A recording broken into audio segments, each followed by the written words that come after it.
Странските туристи кои доаѓаат во Македонија во просек се задржуваат само по 2 дена. Ништо подобра не е состојбата ниту со домашните туристи. Тие најчесто велат дека државата ни е убава, меѓутоа има многу ѓубре, лоши патишта, бездомни куќиња и загаден воздух.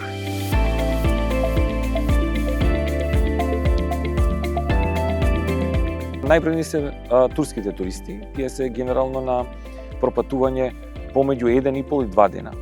Дури нивниот престој се намалува, потоа ни се српските туристи, потоа ни се регионалните туристи.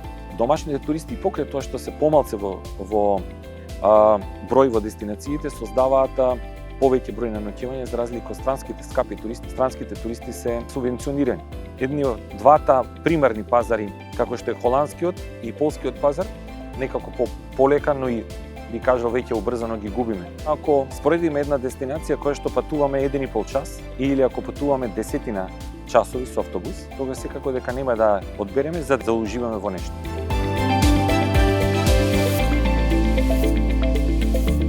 Не смееме да дозволиме Македонија да биде екскурзијска дестинација. Дестинација за открит кој што ќе биде посетен на еден или само на ден, без ноќевање. Нас не се потребни развивање на туристички форми кои што ќе овозможат подолг престој на туристите.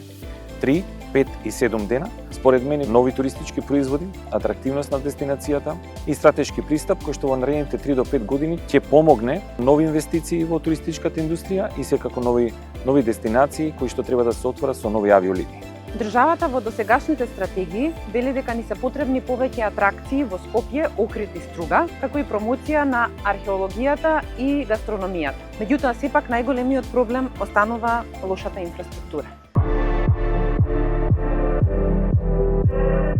Голем број на дестинации се брендирале или држави се брендирале како туристички. Одморите кои што беа традиционални пред короната веќе се завршени. Новата туристичка реалност бара нешто повеќе. Зеленил, бара мали сместувачки капацитети во рурални средини, повеќе социализација со локалното население. Нас не недостасува стратегија за развој на руралниот туризам. Нас не недостасува многу повеќе за да можеме да кажеме да се гордееме во туристичката индустрија.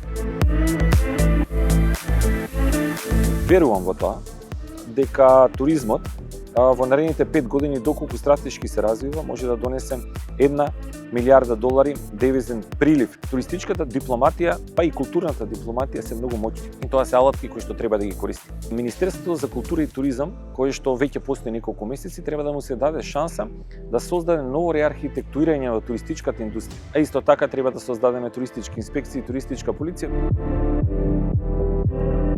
Ние дури и не сме свесни колку младите генерации сакаат да останат тука. Треба континуирано да работиме и да ги подобруваме условите во нашата држава за тие кои ќе се вратат да продолжат да го сеат своето знаење и да продолжат со нивната работа. Време е да додат професионалците на своите места, а не кариеристи.